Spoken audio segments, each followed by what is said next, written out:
Oh, hello there, everybody. This is John from John Kill 3D Gaming, and right now we're roaming the streets. We're gonna get into the review of The Division, but first, we're gonna kill those guards, okay? We're gonna do it quick and fucking loud. God, oh da da da. Oh shit, I might get fucked up my damn self. Woo! Okay. Okay. We might just have to do the review from behind here. Let's get into this. The Division, I'm pretty much going to say some of the things I said in my first impressions. Like I said, I really liked this game. In the first impressions, I wasn't going to spoil the story, and I'm still not going to spoil the story. I'm just going to give you a brief of what this is about.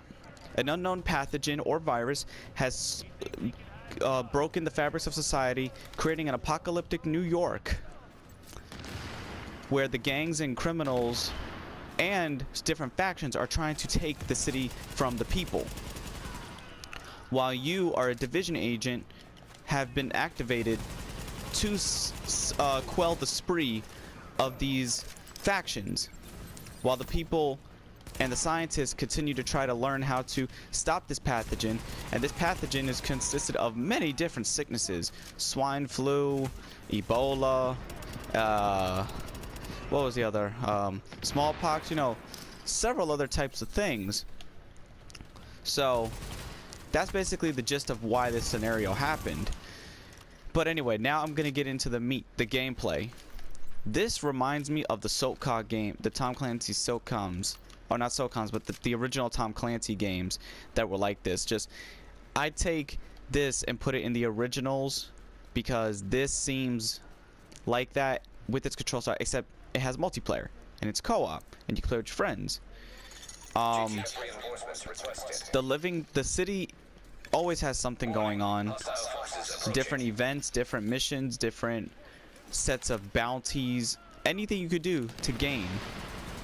Now that's just the meat of this campaign, or not the meat of this campaign, but you could do side missions, encounters, and the main missions themselves to earn what it is, points and resources please excuse my cough, for your base of operations, where you will go and upgrade to gain different abilities that help you in the field, such as this med pack, which can help you and your allies in the field when you co-op with friends. But that's just the gist of this. Gunplay is amazing. You can modify your weapons and customize your own character. So the single player campaign, it's a massive living world. Now I'm gonna take you folks into what is the dark zone, which is where the co-op PvP comes into play. This is the dark zone, the Division's PvP styled arena.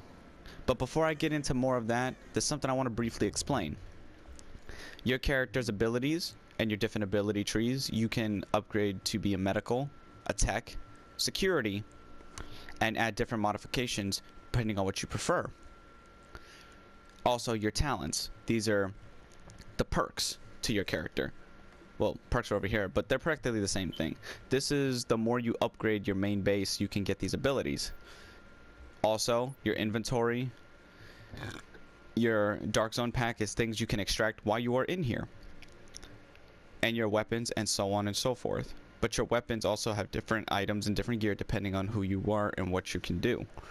Your statistics, pouch carrying, these is where you will customize your character's looks and clothing, which there's a very limited set, but you know what, I got over it because I wasn't caring about the looks. I just wanted to get into this game very deeply and do plenty.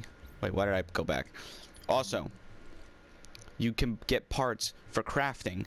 You can craft different clothings, items, and weapons to help you here.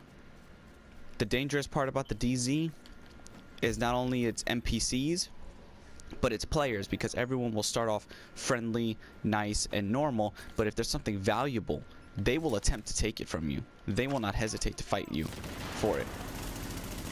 Such as this. The only way I'm surviving the dark zone is because my weapons are strong enough to handle this. Although before I used to be a dead man. Sometimes I could still be, depending on what I go up against. Throw it on a med station so you can see how it works. I can heal, and if I was to go down and I was next to it, I could self-revive. And I can revive my partners back even if they have been killed.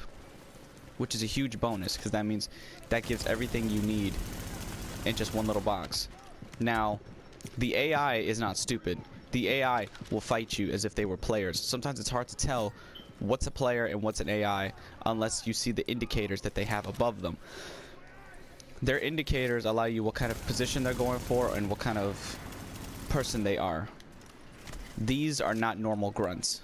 These are heavily armed gunmen that I'm going against. But they increase your stats in the dark zone and your level and drop dark zone points because the dark zone has its own set of currency. As you can see, I countered his own grenade. You can counter the enemy's own attack against them. Now, the dark zone, very tough to navigate if you're not with a group, because at any point you can be slaughtered and you can be killed, or you can run into an enemy hostile NPC zone. You could be screwed either way. But the game does help you by throwing down item areas for you to find things you need. Special incendiary ammos, explosive ammos. Health packs are rare, so you do need to rely on tactical teamwork and your ability. And where the hell did I just throw it? Oh, there. More items to be picked up. So all this is red, and each area is a different bracket. There is only one gripe I have with this. Apparently the developers of this game don't know the term reverse boosting. They thought that they could stop character boosting by having you not join your low-level friends and assist them in their game, but they could still join you and gain a boost. Either they fix that system and just remove that to where anyone can join each other's game, or completely take away boosting, because you pretty much still can boost in this game. Now, if they fix that, that's fine. I don't know when they will, but they need to, because some of the DZ mismatching will throw some people off, especially if you're trying to play with friends. And I don't know if I'll be able to show you guys an extraction zone for this review, but if I come across it, I will.